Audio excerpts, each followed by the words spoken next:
Eminence front. Excuse me. Let's take that over again. Eminence front, X5, and Larry Word here. Coming to you from Death Valley, of course, right? Um, I'm about to go on an adventure next couple days, and it's one that's I'm kind of looking forward to because it starts right here in the camp that I'm boondocking in. It's the 3,000 foot level on Highway 190 going into Death Valley. If you're on 190 and you're going in or out of Death Valley, there's a 3,000 foot level crest that you pass over. That's exactly where these pads are. They're sitting off to the south of Highway 190. So this camping area, this boondocking area, is pretty well known. A lot of tourists from around the world camp here for free. Met quite a few people here from around the world, as well as the United States, of course. So, very nice place. Boondocking, though, there's no service here at all. No water, no electricity, no bathrooms, nothing. It's just a place to park your car and, well, pack it in, pack it out, kind of thing. So that's what this place is about. And prior to it being a campground, it was an RV park. And prior to that, it was I'm hearing it was a military camp. It kind of makes sense with how it's laid out. It makes a lot of sense. I learned that from one of the paragliders that I met a few months back when they were paragliding down near Baker, California. Did a little video on that. But very knowledgeable guys, and they seem to know what they're talking about. So, yeah, they said this is kind of a disputed area because of the land that it's on. Anyway, the land that it is on was part of a railroad, small gauge railroad that took passengers from Death Valley Junction all the way up and into what is now called Ryan, California. It's a ghost town, basically. It's a mining camp that was established back in, I believe, early 1900s. So we're talking like 1907. All those buildings remain, and there was a railroad that was built that went right into that area. I guess after the mine site was done being used as such, they were trying to convert it over to, I believe, a hotel of sorts, a resort. So they had a railroad built from where it is now, and alongside this hillside. And I'll try and get some photos up for you on that. But the railroad is the interest for me right now. The railroad is the path that I'll be trying to follow, leading up in going to Ryan. Now, I don't expect to get into Ryan. Ryan is a private site, and requests have been denied to access Ryan for photography or video work. So, only thing I can do now is actually video what remains of this railroad and some of the mine sites along the way going to Ryan. And there's a lot of artifacts out there, and I hear there is a plane wreck out there. I'll have to check that out if it is indeed a plane wreck. But what I'm doing right now is I'm walking through the camp. Of course, I'm parked. Where am I parked? It's kind of hard to see, but I'm parked just back here. And I've walked across camp. There's no one here, just me.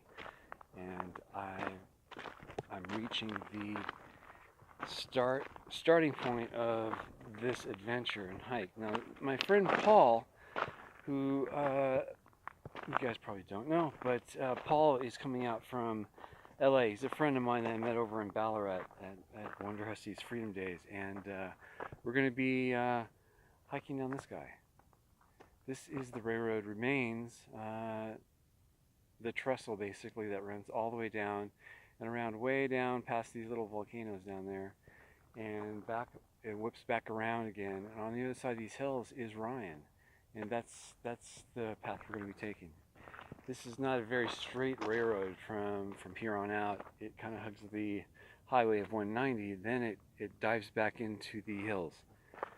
I've driven around to the other side from 190 to Furnace Creek Road and to where the mine entrance is, and you can see the railroad cut out alongside the hills as you go down Furnace Creek, and you can see it leading right up into Ryan. It's very interesting.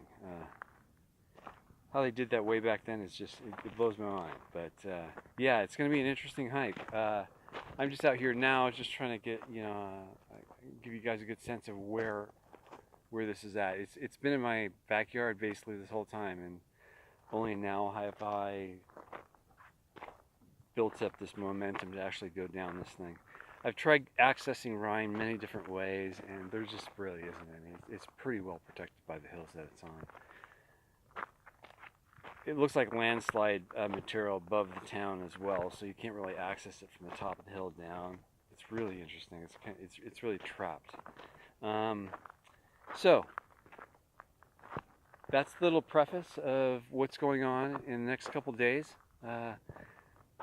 Schedule is kind of bumping around right now. We're kind of waiting for some schedules to settle down to actually start this journey. But tomorrow the clock is on.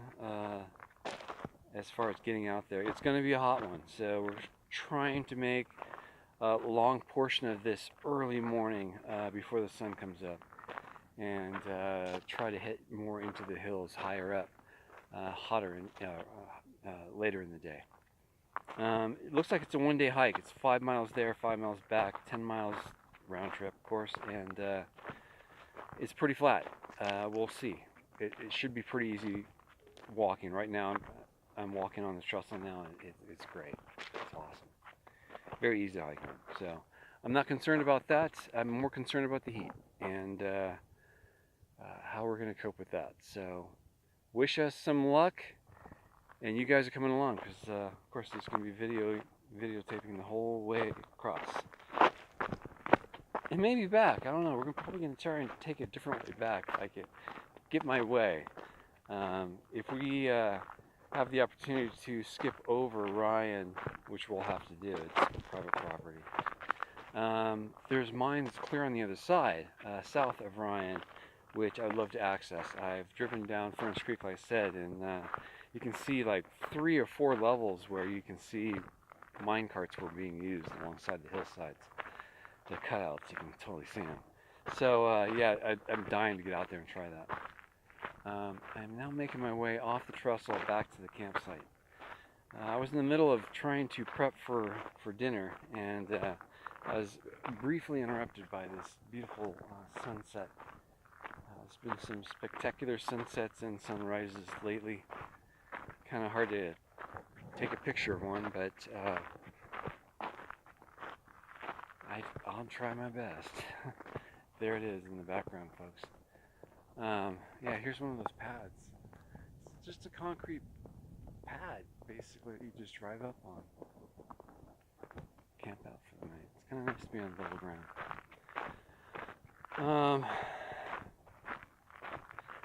I always seem to park furthest away from the freeway, or highway. It's not really a freeway. It's a 2-lane road, 65-mile-an-hour speed limit.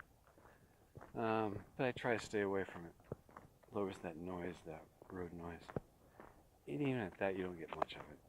By the way, this morning I watched one of these stealth bombers fly over. These big, huge, the flying wing thing. I don't know, it's the B-1? I don't know what it's called. It's the big stealth bomber, big wing thing. It was just lumbering along. It wasn't going very fast, just kind of cruising along. And early morning, and got the binoculars out and spotted it, and sure enough, yeah, I saw the tailing edge had that chiseled look. Yeah, it was cool. It's the first time I've ever seen one in flight with the naked eye, my own eyes, versus just watching on video, of course. But yeah, it's pretty cool. Can I fix this exposure? I think so. There we go. So it's on auto exposure now, so you're not getting as nice of a view of the sunset. Well, maybe you are, I guess. I don't know. But that's the preface for now. Hopefully I can get some usable parts out of this.